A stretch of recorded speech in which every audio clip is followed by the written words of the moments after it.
जरूरी नहीं कि संस्कारी बहू सीधी हो। मोहल्ले के बाकी घरों से हटकर शोभा के घर में आज रात अलग ही रौनक है। रौनक हो भी क्यों ना, कल ही तो उसके बेटे की शादी हुई है और आज उसकी बहू मीरा की मुंह दिखाई की रस्म है। हॉल में सुरभि, कोमल और पूनम के साथ बैठी शोभा उसी का इंतजार कर रही है। कुछ ही देर में लाल साड़ी, हल्का सा घूंघट किए और गहनों से सजी मीरा अपनी नंद के साथ वहां हॉल में आती है और उन सब लोगों के पैर छूती है। बहुत खुशकिस्मत हो शोभा, तुम्हें बहुत संस्कारी बहू मिली है। तुम्हारी बहू में संस्कार कूट कूट कर भरी है। मीरा तुरंत स्टॉल की तरफ जाती है और ट्रे में रखकर पानी लाकर उन सबको बारी बारी से देती है। पानी का गिलास उठाते हुए पूनम, आपकी बहू का तो जवाब नहीं शोभा चाची, आजकल की लड़कियां। पूनम अपनी बात पूरी कर पाती उससे पहले ही, शोभा की बहू संस्कारी तो बहुत है, पर क्या पता, हो सकता है बस दिखावा हो और बहू के असली रंग कुछ दिनों बाद दिखे। लो, अभी आई हुई एक दिन भी नहीं हुआ और मोहल्ले की औरतों ने कान भरना शुरू कर दिया मेरी सास को। ऐसी बात नहीं है, मैंने अपनी बहू को बहुत परख कर चुना है। जब मैं इसे देखने गई थी तो मैंने इसका पूरा घर देखा था। एक एक चीज सलीके से रखी हुई थी।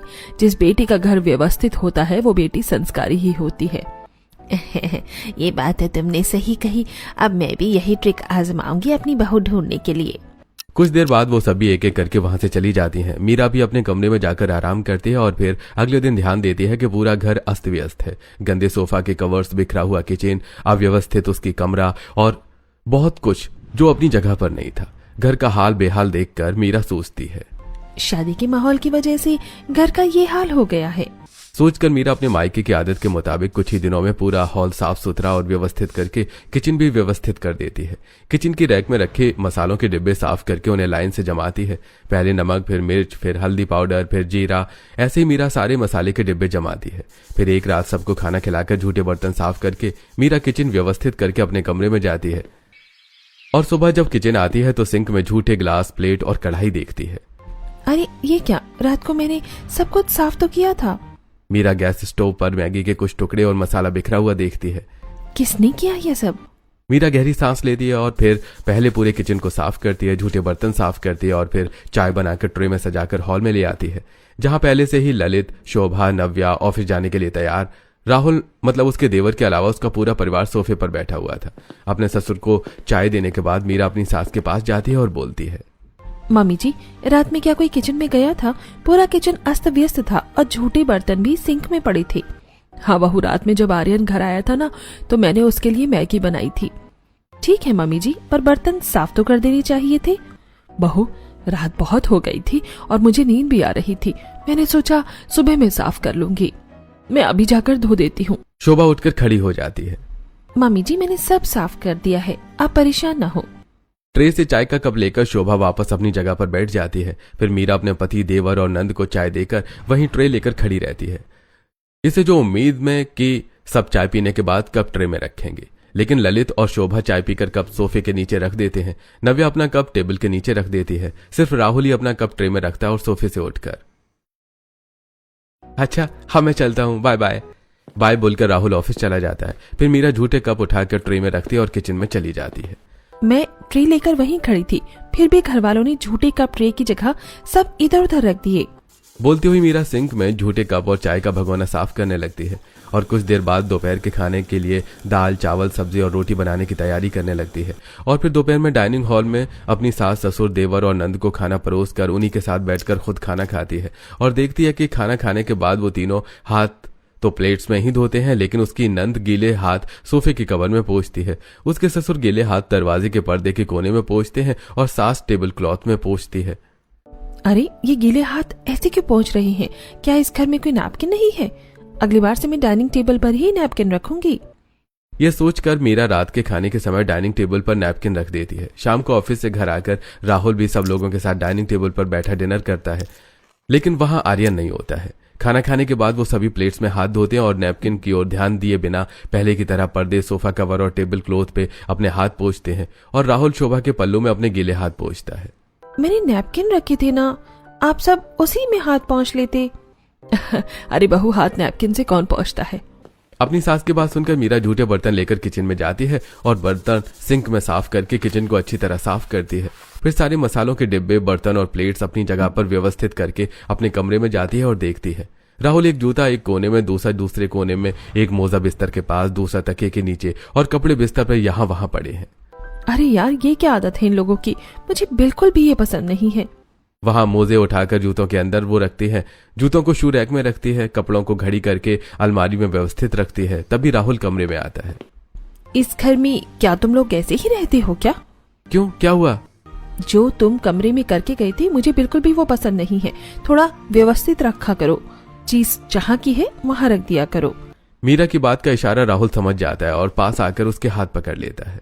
अरे ठीक है जानू, अब से मैं कमरा व्यवस्थित रखूंगा। मीरा ने अपने पति को तो समझा दिया था, लेकिन उसके ससुराल वाले क्या इतनी आसानी से समझने वाले थे? अगली सुबह मीरा अपने कमरे में हॉल की तरफ बढ़ती है। उसका रास्ता सीधे रसोई में जाता है। हॉल की टेबल पर देखकर उसके कदम रुक जाते हैं, क्योंकि टेबल के पास फर्श पर 2 झूठी प्लेटें और गिलास रखे हैं। रात में खाना किसने खाया? थोड़ी देर सोचती है और फिर जरूर देवर जी ने खाया होगा और झूठे बर्तन हॉल में ही छोड़ दिए गए।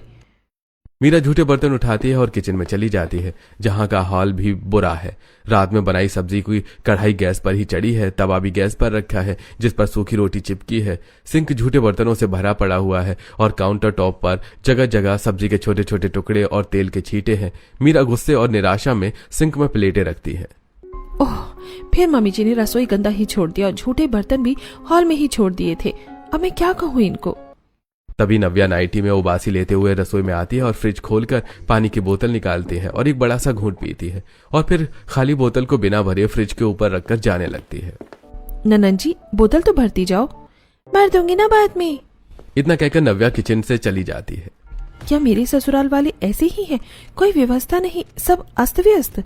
मीरा खाली बोतल देखती है और फिर बिखरी रसोई, फिर गहरी सांस लेती है और बोलती है, कोई बात नहीं, अब मैं आ गई हूँ ना, अब ये मेरा घर है और मैं इसे अपने मायके की तरह पूरा व्यवस्थित कर दूंगी।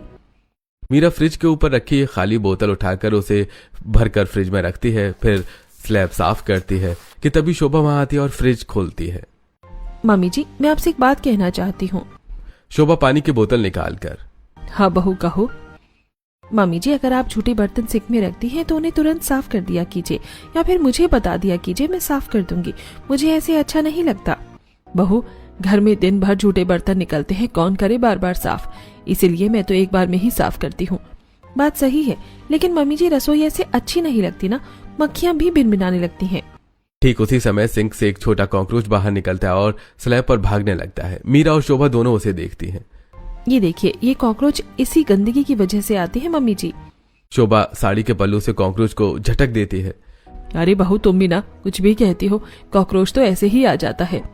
पानी पीकर खाली बोतल वापस फ्रिज में रखकर शोभा किचन से हॉल में जाती है और हॉल में बैठे अपने पति ललित से, बहू भी पागल है, किचन में कॉकरोच क्या देख लिया, उसे लगता है कि वो सिंक में झूठे बर्तन रखने से आ गए हैं। सही तो कहती है बहू, वो साफ सफाई रखने के लिए कहती है तो क्या गलत करती है, और तुम उसका मजाक उड़ा रही हो। आज तक तो नहीं आया कॉकरोच, आज आ गया तो बहू और ससुर के बोल एक जैसे हो गए। जिस समय इन दोनों की बातें चल रही थी उसी समय किचन व्यवस्थित करके मीरा सब्जी के लिए बैंगन काट रही थी। तभी नव्या वहां पहुंचती है। भाभी, मेरा मन हलवा खाने का कह रहा है, बना दो ना आप। ननन जी, पहले मैं लंच बना दूं, उसके बाद हलवा बना दूंगी। नहीं, मुझे तो अभी खाना है। चलो ठीक है, मैं खुद ही बना लेती हूँ। नव्या तेजी से गैस स्टोव जलाकर उसमें कढ़ाई चढ़ाती है, फिर रैक से चीनी, रवा और घी के डिब्बे निकालकर फटाफट कढ़ाई में डालती है और डिब्बों को जहां से निकाला था वहां न रखकर स्लैब पर अव्यवस्थित छोड़ देती है। ननन जी, ये क्या कर रही हो? जो डिब्बे जहाँ रखे थे वहीं रखो ना आप। मैंने तो रख दिए, अब आप जमा लेना। हलवा बनने के बाद वो उसे एक कटोरी में निकालती है और इस्तेमाल की हुई चिपचिपी कढ़ाई को धोए बिना ही सिंक पर रखकर कटोरी को लेकर रसोई से जाने लगती है। अरे ननन जी, कढ़ाई तो साफ करती जाओ आप। रुककर पीछे मुड़े बिना, मैं पहले खा लूं, बाद में साफ करूंगी। नव्या फिर से तेजी से हॉल में चली जाती है। मीरा हताश होकर कढ़ाई को देखती है और फिर मसालों के डिब्बे। वो जानती है कि उसे अब ये साफ करना पड़ेगा। मीरा हाथ का काम छोड़कर पहले नव्या का बढ़ाया हुआ काम खत्म करती है। ऐसे ही 2-3 दिन बीत जाते हैं। फिर एक शाम नव्या हॉल में बैठी अपने फ्रेंड से चैट कर रही थी और शोभा टीवी देख रही थी। तभी वहां पूनम और सुरभि आती है। आंटी जी, कैसी हैं आप? अरे पूनम और सुरभि, आओ आओ बैठो। वो दोनों सोफे पर बैठ जाती हैं, लेकिन उन दोनों में से कोई भी उन्हें पानी या नाश्ते के लिए नहीं पूछता। मीरा ये सब रसोई के दरवाजे से खड़ी होकर देखती है। अरे ये क्या, ये तो उन्हें पानी भी नहीं पूछ रही।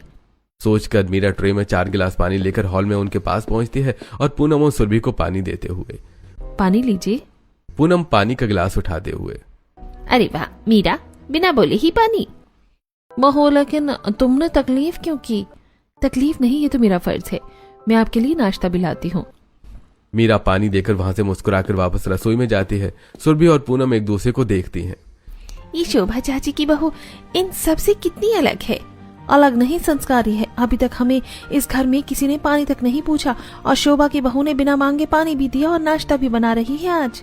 दोनों पड़ोसनों की बातें दोनों माँ बेटी सुनती हैं। फिर किचन में उपमा बनाती हुई मीरा भी सुनती है। अब बस बहुत हो गया। मुझे इस घर के लोगों का रहन सहन बिल्कुल पसंद नहीं आया। अब मैं इन्हें अपने तरीके से बदलने की कोशिश करूंगी। सोचती हुई मीरा फटाफट उपमा बनाकर हॉल में बैठे उन चारों को खिलाती है और उसकी पड़ोसने उससे इम्प्रेस होकर अपने घर चली जाती है। फिर अगले दिन शाम के समय हॉल में बैठी नव्या टीवी देखते हुए फिंगर चिप्स खा रही थी। तभी ऑफिस से राहुल आता है और नव्या के सामने टेबल पर रखी प्लेट में फिंगर चिप्स देखकर, अरे वाह फिंगर चिप्स! राहुल प्लेट की तरफ हाथ बढ़ाता ही है कि नव्या तुरंत प्लेट उठाकर अपनी गोद में छिपा लेती है। भैया, ये मैंने अपने लिए ही सिर्फ बनाई है। आपको खाना है तो भाभी से कह दो, वो आपके लिए और बना देंगी। राहुल का चेहरा उतर जाता है। वो असहज होकर अपने कमरे में चला जाता है। किचन में नव्या के छोड़े हुए झूठे बर्तन साफ करती हुई मीरा उसकी बातें सुन लेती है। अगले कुछ दिनों तक मीरा इस बात पर गौर करती है कि नव्या जो भी करती है सिर्फ अपने लिए, उसे अपने अलावा किसी और की कोई परवाह नहीं है। फिर जब दोपहर मीरा किचन में दाल में तड़का लगा रही होती है तभी नव्या आती है और दूसरे गैस बर्नर में कढ़ाई चढ़ाकर सिर्फ अपने लिए मैगी बनाकर एक बाउल में लेकर झूठी कढ़ाई वहीं छोड़कर वहां से चली जाती है। सिर्फ अपने लिए मैगी बनाई? हद है मेरी ननद। उसी दिन शाम को एक बार फिर उनकी पड़ोसन सुरभि और कोमल मीरा के घर आती हैं। उस समय हॉल में बैठी नव्या और शोभा नमकीन खा रही थी। मीरा भी उनके साथ बैठी टीवी देख रही थी। उन दोनों को देखकर नव्या और शोभा प्लेटें सोफे के नीचे छिपाने लगती हैं। कैसे लोग हैं ये लोग? पड़ोसी आए हैं और ये ऐसी हरकत कर रही हैं जैसे खाने की कमी हो। मुझसे तो ये बर्दाश्त नहीं होता। मेरा तो मन करता है कि मेहमान आए तो मैं उनके लिए कितना कुछ करूं। और एक ये है मेरे ससुराल वाले। मैंने जो सोचा था ये तो उसके पूरे उल्टे हैं। कुछ देर के बाद रुककर वो दोनों वहां से चली जाती हैं। उसी दिन मीरा का ध्यान एक बार फिर अव्यवस्थित और हॉल में जमा धूल पर पड़ता है। और फिर 2 दिन बाद संडे की सुबह हॉल में बैठे सभी घर वालों के लिए चाय लेकर आई मीरा। मम्मी जी देखिए ना, हॉल कितना गंदा हो रहा है। थोड़ी साफ सफाई कर लेते हैं, इसी बहाने किचन की भी सफाई हो जाएगी। अरे बहू, कहाँ गंदा है, साफ ही तो है। अभी दिवाली पर ही तो पूरा घर साफ हुआ था। अगली दिवाली में हम कर लेंगे। ठीक है, आप मत करवाइए, मैं ही कर लेती हूँ। और राहुल से कहती हूँ आज छुट्टी है ना, तो घर की साफ सफाई कराओ और किचन की भी। अरे आज तो मुझे आराम करने दो मीरा। कोई आराम नहीं, चलो घर की साफ सफाई करवाओ आज आप। राहुल बेमन से उठ जाता है। अगले कुछ घंटों तक मीरा के साथ किचन के सारे बर्तन मसालों के डिब्बे अच्छे से साफ व्यवस्थित करके व्यवस्थित रखवाता है। झाड़ू में डंडा बांधकर हॉल की दीवार और कोनों से जाले हटाता है। फिर पंखे साफ करवाता है। सोफों के कवर और पर्दे निकालकर वॉशिंग मशीन में धुलवाता है और शाम तक धुले हुए और प्रेस किए हुए पर्दे और सोफों के कवर्स इनकी जगह पर पहुंचाता है। और मीरा आखिर में टेबल पर नैपकिन रखकर राहुल के कंधे में हाथ रख खड़ी हो जाती है। और हाँ, अब लग रहा है ये घर। तभी शोभा वहां आती है। बहू, तुम्हारे कहने का मतलब ये है कि पहले ये घर घर नहीं था? मामी जी, मैं ऐसा नहीं कह रही। मेरे कहने का मतलब है कि अब घर साफ सुथरा लग रहा है।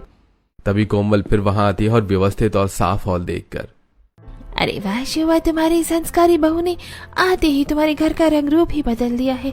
घर में एक अलग ही रौनक आ गई है। हाँ, तुम भी यही कहो कि सब मेरी बहू ने किया है। मेरी बहू भी यही कह रही है। तो तुम सबके कहने का मतलब यह है कि जब हम लोग रहते थे तब घर व्यवस्थित नहीं था? अरे नहीं, ऐसी कोई बात नहीं है, लेकिन अब ये हॉल कुछ अलग ही लग रहा है शोभा। चलिए अब बैठिए, मैं आपके लिए चाय नाश्ता लेकर आती हूँ।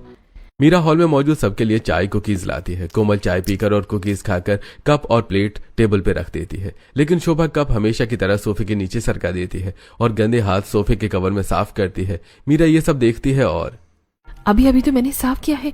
इन्हें इतना भी समझ में नहीं आता कि मैंने एक नैपकिन रख रखा है हाथ साफ करने के लिए। उसका इस्तेमाल नहीं करते ये लोग और अपनी आदत बदल नहीं रहे हैं। मीरा कुछ देर सोचकर, ठीक है, मैंने इन्हें देख लिया है, ये नहीं बदलने वाले। संस्कारी रह के मैं भी इन्हें नहीं बदल पाऊंगी। अब मुझे इन्हें अपना तेज तर्रार रूप दिखाना पड़ेगा। कुछ देर बातें करने के बाद कोमल वहां से चली जाती है। तभी बालों में हाथ फेरता हुआ आर्यन अपने कमरे से वहां आता है और शोभा के पास जाकर, मैं जा रहा हूँ। देवा जी, टाइम से घर आ जाया करो। सब लोगों के साथ खाना खाकर फिर बड़े ही वापस चले जाया करो आप। क्यों भाभी, आप ऐसा क्यों कह रही हैं? देवर जी, आप देर से घर आते हो तो आपके लिए खाना गर्म करने के लिए किचन गंदा छोड़ देते हैं, फिर मुझे साफ करना पड़ता है, इसीलिए। बहू, मैंने तो तुझे आज तक ये नहीं कहा कि तू किचन साफ कर, फिर तू ही किचन साफ करती है तो मैं क्या करूं? और मेरा बेटा चाहे जब घर आए चाहे जब जाए, तुझे उससे क्या लेना देना? मुझे लेना देना कुछ नहीं है मम्मी जी, मैं तो बस इतना कह रही थी कि अगर आप किचन में कुछ बनाया करो तो साफ कर दिया करो, झूठे बर्तन अच्छे नहीं लगते हैं किचन में। बहू, अब तेरा ज्यादा हो रहा है, तू साफ सफाई करती है तो इसका मतलब ये थोड़ी है कि सिर्फ तुझे ही साफ सफाई पसंद है। तेरे आने से पहले भी हम घर साफ रखते थे। शोभा की बातें सुनकर मीरा एक पल के लिए उसे देखती है, फिर बिना कुछ कहे वहां से अपने किचन में जाती है और देखती है कि चाय बना रही नव्या साफ सुथरे काउंटर पर चाय पत्ती और शक्कर बिखेर कर चाय छान कर हमेशा की तरह झूठे बर्तन छोड़कर किचन से जाने लगती है। ननद जी, चाय बनाकर तो जा रही हो, कम से कम चूल्हा तो साफ करती जाओ, चाय पत्ती और शक्कर सब बिखरा पड़ा है। भाभी, मुझे आपकी यही आदत पसंद नहीं है। मैं इतने दिनों से देख रही हूँ कि आप छोटी छोटी बातों पर मुझे टोकने लगती हैं। आपको अगर साफ सफाई करनी है तो अपनी मर्जी से किया कीजिए, लेकिन मुझे टोका मत कीजिए। मैंने तो सिर्फ घर को व्यवस्थित रखने के लिए कहती हूँ ननद जी। नव्या तेजी से किचन से बाहर निकल जाती है। मीरा को बहुत बुरा लगता है। वो चुपचाप किचन साफ और व्यवस्थित करके अपने कमरे में चली जाती है। फिर जब राहुल ऑफिस से लौटता है तो मीरा को बेड पर उदास बैठी देखता है। क्या हुआ, इतनी उदास क्यों हो? मीरा राहुल को पूरा किस्सा बताती है। मैंने कुछ गलत नहीं कहा, पर उन्हें बुरा लगा। देखो मीरा, इस घर में तुम्हारा हक सिर्फ मुझ पर और अपने कमरे पर है। तुम अपना कमरा जैसे चाहो सजाओ, व्यवस्थित रखो, और हाँ, मुझे जो बोलना हो वो बोल सकती हो, लेकिन तुम अपने देवर और नंद को टोकोगी तो मैं इसमें क्या बोल सकता हूँ? मैंने तो सिर्फ घर व्यवस्थित रखने और साफ सफाई के लिए कहा था। मेरे घर वाले हमेशा से ऐसे थे, ऐसे ही रहेंगे, और तुम भी मत बदलो, तुम जैसी हो वैसी रहो। राहुल के समझाने पर कुछ दिन तो मीरा शांत रहती है, लेकिन उससे घर की व्यवस्था और किचन की गंदगी देखी नहीं जाती। फिर एक दिन जब नव्या किचन में चाय बनाते हुए हमेशा की तरह किचन गंदा कर देती है तो ये क्या है? मैंने कितनी बार कहा है कि मुझे किचन में गंदगी पसंद नहीं है, और आप हमेशा वही करके जाती हो। अब चाय लेकर जाने से पहले किचन साफ करके जाओ। नव्या एकदम चौंक जाती है। उसे मीरा का यह कड़क अंदाज समझ आ जाता है। नव्या चुपचाप चाय का कप ले जाने से पहले बिखरी हुई चाय पत्ती और शक्कर साफ करती है। हॉल में शोभा और ललित को चाय देती है। चाय पीने के बाद वो आदतन कप सोफे के नीचे घुसा देती है। नव्या के पीछे ट्रे लेकर आई मीरा सब देखती है।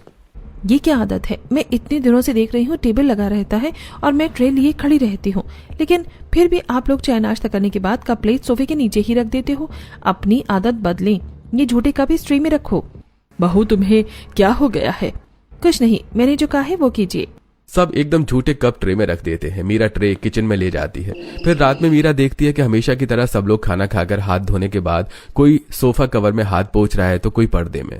ये क्या है? ये नैपकिन सिर्फ शोपीस के लिए मैंने यहाँ थोड़े ही रखा हुआ है, इसीलिए रखा है इसे ताकि आप लोग गीले हाथ इसमें साफ करो। आपको समझ में नहीं आता है क्या? अरे बहू, तुम्हें अचानक क्या हो गया है? तुम इतना गुस्सा क्यों कर रही हो? मुझे कुछ नहीं हुआ, मैं जो बोलूं सिर्फ उतना करो, बस। ठीक है बहू, तुम गुस्सा मत करो, हम तुम्हारी बात मानेंगे। सभी लोग नैपकिन में हाथ साफ करते हैं। मीरा झूठे बर्तन ले जाकर किचन में धोकर व्यवस्थित रख देती है। इस तरह कुछ दिनों में ही मीरा के टोकने से घर व्यवस्थित होने लगता है। फिर एक रात आर्यन जब देर से घर आता है तो शोभा उसके लिए खाना लेने के लिए किचन में जाती है। थाली में सब्जी रोटी लिए जैसे ही शोभा किचन से बाहर निकलती है, मीरा उसके सामने आकर खड़ी हो जाती है। मम्मी जी, देवर जी तो अपनी आदत नहीं सुधार रहे, तो आप अपनी आदत सुधार लो। मैं हमेशा रात में किचन व्यवस्थित और साफ सुथरा करके जाती हूँ, और आप हमेशा गंदा छोड़ के जाती हो। आज के बाद खाना बनाओगे तो किचन जैसा है रात में छोड़ के जाती हूँ मैं, मुझे सुबह वैसा ही किचन मिलना चाहिए। बहू, ये क्या कह रही हो तुम? सीधे आंख में देखकर। जो सुन रही हो आप वही। इतना बोलकर मीरा वहां से अपने कमरे में चली जाती है। उस दिन के बाद पूरा परिवार मीरा के डर से अपनी आदत सुधार लेता है। खाना खाकर हाथ धोने के बाद गीले नैपकिन से साफ करता है। चाय नाश्ता करने के बाद प्लेट या तो टेबल पर या तो ट्रे में रखता है। फिर किचन में कुछ भी बनाने के बाद किचन साफ करके व्यवस्थित करता है। लेकिन इस दौरान राहुल के अलावा पूरा परिवार मीरा से गुस्सा रहने लगता है, तो वो अपनी पड़ोसन प्रीति से बात शुरू कर देती है। धीरे धीरे उनकी जान पहचान बढ़ती है और मीरा उसके घर आना जाना शुरू कर देती है। फिर एक दिन परेशान नव्या हॉल में रखी कुर्सी में रखे कपड़े खंगाल रही थी, तभी मीरा वहां आती है और ननद जी, क्या ढूंढ रही हो? अरे भाभी, मेरा लाल सूट नहीं मिल रहा। मैंने धोखा छत पर डाला था, उसके बाद से मिला ही नहीं। मैंने आपको कितनी बार समझाया है कि सारी चीजें जो जहाँ की हैं वहीं व्यवस्थित रखा करो, लेकिन मेरी सुनता कौन है? वो सूट मैंने छत पर पड़ा हुआ देखा था तो मैं उठा कर ले आई थी। वो मेरी अलमारी में प्रेस करके रखा हुआ है। नव्या चुपचाप जाकर अलमारी से सूट निकाल लेती है। उसी दिन शोभा मार्केट से घर वापस लौट रही थी, तभी रास्ते में उसे कोमल मिलती है। शोभा, जब से तुम्हारी संस्कारी बहू आई है तब से तुम दिखना ही बंद हो गई हो। अरे वो दिखती सिर्फ संस्कारी है लेकिन है बहुत तेज। हमारे तो सांस लेना बहुत मुश्किल कर दिया है उसने। हम हाथ धोते हैं तो हमें टोकती है, किचन में कुछ बनाते हैं तो हमें टोकती है। बहुत परेशान हो गए हैं उससे हम। इसका मतलब सुरभि उस दिन बिल्कुल सही कह रही थी। मुंह दिखाई पर हम सबका सम्मान करना दिखावा था। हाँ, तेज तर्रार बहुएं ऐसे ही होती हैं। बाहर से दिखती कुछ और है और अंदर से होती है कुछ और। शोभा ने अपनी बहू के बारे में जो कोमल से कहा, कोमल सुरभि से बताती है, सुरभि पूनम से और पूनम किसी और से। इस तरह वो बात घूम फिर कर मीरा तक पहुंचती है और मीरा जब प्रीति के घर जाती है तो हॉल में बैठी उसके साथ चाय पीती हुई। और अब तो मम्मी जी मोहल्ले वालों से मेरी शिकायत करती हैं। हाँ तो करेंगी ही, तुम्हारी सास है ही ऐसी, तुम्हारी ननंद और देवर भी वैसे ही हैं। मीरा जानती थी कि उसके घर वाले कैसे हैं, लेकिन प्रीति के मुंह से उनकी बुराई सुनकर मीरा को अच्छा लगता है और वो अपने घर की अंदरूनी बातें भी उसे बताने लगती है। फिर धीरे धीरे वही बातें घर वालों को, पड़ोसियों से पता चलने लगती हैं। फिर एक दिन मीरा जब प्रीति के घर जाती है तो हॉल में बैठे उसके सास, नंद और ससुर उसके वापस आने का इंतजार करते हैं। और जब वो वापस आती है तो, बहू तुम फिर उस चुगलखोर प्रीति के घर गई थी? हाँ, क्योंकि वही मेरी इकलौती सहेली है। चलो माना कि वो तुम्हारी सहेली है, तो क्या जरूरत है उसके घर की बातें बताने की? हमें बाहर वालों से सुनने को मिलता है कि हमारे घर में क्या हो रहा है। बहू तुम उस प्रीति के घर में जाया करो, वो इधर की बात उधर करती है। तुम जो उसे बताती हो वो पूरे मोहल्ले में बताती फिरती है और फिर लोग बात बनाते हैं। देखिए, मुझे समझाने की जरूरत नहीं है। मुझे पता है कौन कैसा है और किससे क्या बात करनी है। तुम्हें क्या पता? क्या पता जो बातें मोहल्ले वाले कर रहे हैं वो घर वालों से लीक हुई हो। बोलती हुई मीरा अपने कमरे में चली जाती है। घर वालों की आदत बदलकर मीरा खुद बदल जाती है। अब घर वाले बिना मीरा के दबाव के घर व्यवस्थित और साफ सुथरा रखने लगते हैं और किचन भी। फिर एक दिन कोमल उनके घर आती है और हॉल में बैठी शोभा और नव्या के पास जाकर व्यवस्थित और साफ सुथरा हॉल देखकर, अरे वाह शोभा, आपकी संस्कारी बहू की जितनी तारीफ की जाए उतनी कम है। मुझे पता है कि तुम क्या सोचकर ऐसा कह रही हो, लेकिन अब वो बदल गई है। तभी नव्या तुरंत उठती है और किचन से कोमल के लिए चाय और कुकीज लाती है। अरे वाह, आज तो कमाल हो गया। क्या हुआ? मैं इतने दिनों से आपके घर आ रही हूँ, आज तक नव्या ने मुझे नाश्ता नहीं दिया। आज कैसे? अब तक भाभी ही लाकर देती थी ना, तो मैंने सोचा आज मैं दे दूं। चाय का कप लेकर, देखा तुम्हारी संस्कारी बहू ने कितना कुछ बदल दिया है। ये हॉल तो बदला ही, मुझे लगता है घर के संस्कार भी बदल दिए हैं। मतलब तुम कहना क्या चाहती हो? मैं आज से पहले भी आती हूँ, ये हॉल मुझे कभी इतना व्यवस्थित नहीं लगा और कभी भी नव्या मेरे लिए नाश्ता लेकर नहीं आई है। ये बदलाव मीरा के आने के बाद ही आया है। कोमल के जाने के बाद दोनों माँ बेटी एक दूसरे का मुंह देखती हैं और फिर हॉल में, हाँ, हमारी संस्कारी लेकिन तेज तर्रार बहू हमें बदलाव तो लाई है लेकिन अब खुद भी बदल गई है। तभी वहां ललित आता है और शोभा की बात सुनकर, हाँ, बहू के आने के बाद घर में बदलाव तो आया है। हम ही उसे गलत समझते थे। वो तो सिर्फ घर व्यवस्थित करना चाहती थी, साफ सुथरा रखना चाहती थी। अब जैसा वो चाहती थी अब हम भी वैसे ही रहेंगे। तभी प्रीति के घर से होकर मीरा वापस घर पहुंचती है। बहू कहाँ से आ रही हो? बस अपनी फ्रेंड प्रीति के घर गई थी, वहीं से आ रही हूँ।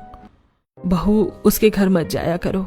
हाँ बहू, उसे कुछ मत बताया करो। वो मोहल्ले में चुगली करती है, इसलिए हम पूरे मोहल्ले में बदनाम है। देखिए, मुझे समझाने की जरूरत नहीं है। मुझे पता है कौन कैसा है और मैं सब समझती हूँ। बहू तुम समझती नहीं हो, इसीलिए तो हम तुम्हें समझा रहे हैं। अगर इतनी समझदार होती ना आप, तो मैं जो आपको इतनी दिनों से समझाने की कोशिश कर रही हूँ वो आप समझ जाते। मैं आपको अच्छा कहती हूँ तो आपको वो बुरा लगता है, मुंह फूल जाता है। देखो, आपकी बेटी किसी के घर जाएगी तो किसी की बहू भी बनेगी। वहां वो कुछ नहीं करती तो ससुराल में क्या करेगी? बहू वो तुम्हारी बात समझ गई है, इसीलिए तो उसके अंदर बदलाव आ गया है। और हम सब भी, इसलिए तो इस घर में अब बदलाव दिख रहा है। मीरा व्यवस्थित हॉल और पानी का गिलास लिए नव्या को अपने पास खड़ी देखती है और कमरे में चली जाती है और अपने सास ससुर की कही बात के बारे में सोचती रहती है। और जब राहुल आता है उससे सब बताती है उसकी बात सुनकर। हाँ, बदलाव तो आया है मीरा, मैंने भी महसूस किया है। और अगर घर वाले कहते हैं तो तुम प्रीति के घर मत जाया करो। घर वाले तुम्हें किसी से बात करने से मना नहीं करते, सिर्फ उसी से रोकते हैं। उसी से क्यों रोकते हैं? मोहल्ले में मुझे सिर्फ उसी से बात करना अच्छा लगता है। वो तुमसे सिर्फ इसलिए बात करती है क्योंकि तुम घर की बातें उसे बताती हो, और कुछ नहीं। तुम गौर करना कि जो बातें तुम उसे बताती हो वही तुम्हें मोहल्ले वालों से सुनने को मिलेंगी। ठीक है, अब मैं उसका टेस्ट लूंगी। अगले दिन मीरा प्रीति के घर जाती है और हॉल में बैठी प्रीति से, प्रीति, तुम्हें एक बात बताऊं, घर वाले मेरे देवर की शादी करना चाहते हैं, लेकिन वो शादी नहीं करना चाहता। घर में उसको लेकर बड़ी परेशानी है, किसी को बताना मत। अच्छा ठीक है, मैं किसी को नहीं बताऊंगी। कुछ देर बाद मीरा वहां से चली जाती है। मीरा ने जो बात प्रीति से कही थी वही बात उसे मिर्च मसाले के साथ मोहल्ले की औरतों से सुनती है। मीरा सब्जी खरीद कर घर लौट रही थी, तभी पूनम के घर के बाहर खड़ी पूनम, सुरभि और कोमल। सुना है मीरा के देवर की शादी को लेकर घर में बड़ा बखेड़ा है। वो शादी नहीं करना चाहता, लेकिन घर वाले जबरदस्ती कर रहे हैं। मैंने तो सुना है उसने शादी कर ली है, इसलिए वो शादी नहीं कर रहा। हाँ, कास्ट अलग है लड़की की। उनकी बात सुनकर मीरा चौंक जाती है। उसे राहुल की बात याद आती है और उसे समझ आ जाता है कि प्रीति ही चुगलखोर है। उस दिन के बाद शर्मिंदगी की वजह से मीरा अपने घर वालों से नजर तक नहीं मिला पाती और प्रीति से भी बोलचाल बंद कर देती है और उसके घर आना जाना भी। कुछ दिन बाद मीरा सब्जी लेकर घर वापस आ रही थी। वो अपने घर के पास पहुंचती ही है कि तभी उसे प्रीति मिलती है। और कैसी हो मीरा, आजकल तुमने घर आना ही बंद कर दिया। आओ कभी चाय पर। नहीं, मैं अब तक गलतफहमी में थी, इसीलिए तुम्हारी दोस्त थी। अब मेरी गलतफहमी दूर हो गई है, तो तुम मुझसे दूरी ही बनाकर रखो। मीरा आगे बढ़ जाती है। प्रीति हताश होकर खड़ी रह जाती है। अपने घर के बालकनी में खड़े शोभा और ललित मीरा को देखते हैं और उसकी बातें सुनते हैं और मुस्कुराते हुए हॉल में पहुंचते हैं। और जैसे मीरा वहां पहुंचती है उसे रोककर, बहू, इतने दिनों से हम तुम्हें जो समझाने की कोशिश कर रहे थे वो तुम खुद ही समझ गई। ये देखकर हमें खुशी भी है और तुम पर गर्व भी। मम्मी जी, पापा जी, मुझे माफ कर दीजिए। मैं जब यहाँ आई और आप लोगों का रहन सहन देखा तो मेरी नजरों में आपकी रिस्पेक्ट कम हुई और मैं अपने आप को आपसे बढ़कर समझने लगी, इसलिए मैंने आपकी बात नहीं मानी। पर अब मुझे अपनी गलती का एहसास हो गया है। बहू, इसमें गलती तुम्हारी नहीं है, गलती हमारी भी है। हमें पता है कि तुम बहुत संस्कारी हो और तुमने हमें समझाने के लिए अपना तेज तर्रार रूप अपनाया था। तुम्हारा समझाने का तरीका भले ही पसंद नहीं आया, लेकिन हम अब अच्छी तरह से ये समझ गए हैं हमारी भलाई के लिए ही तुमने किया था। बहू, हमने गलती की तो तुमने हमें तेज तर्रार होकर समझाया। तुमने गलती की तो हमने तुम्हें प्यार से समझाया। लेकिन अच्छी बात यह हुई है कि तुम भी हमारी बात समझ गई और हम भी तुम्हारी बात समझ गए। हाँ मम्मी जी, आप लोग मुझसे नाराज रहते थे तो मुझे बुरा लगता था और अकेलापन महसूस होता था, इसलिए मैं प्रीति के करीब आई और उसकी बातों ने मेरा दिल जीत लिया। लेकिन मुझे नहीं पता था कि उसका इतना प्यार किस लिए है और मैं अपने घर की बातें उससे बताती थी। कोई बात नहीं बहू, आपसे ध्यान रखना कि हर चमकती चीज सोना नहीं होती और ज्यादा मीठा खाने से डायबिटीज होती है। हाँ, और अब ये भी ध्यान रखूंगी कि किचन में झूठे बर्तन रखने से किचन में कॉकरोच भी आते हैं। मीरा अपने सास ससुर को समझती है और मीरा को उसके सास ससुर। मीरा को उसकी सास गले से लगा लेती है और घर में अनकही अनबन का अंत होता है।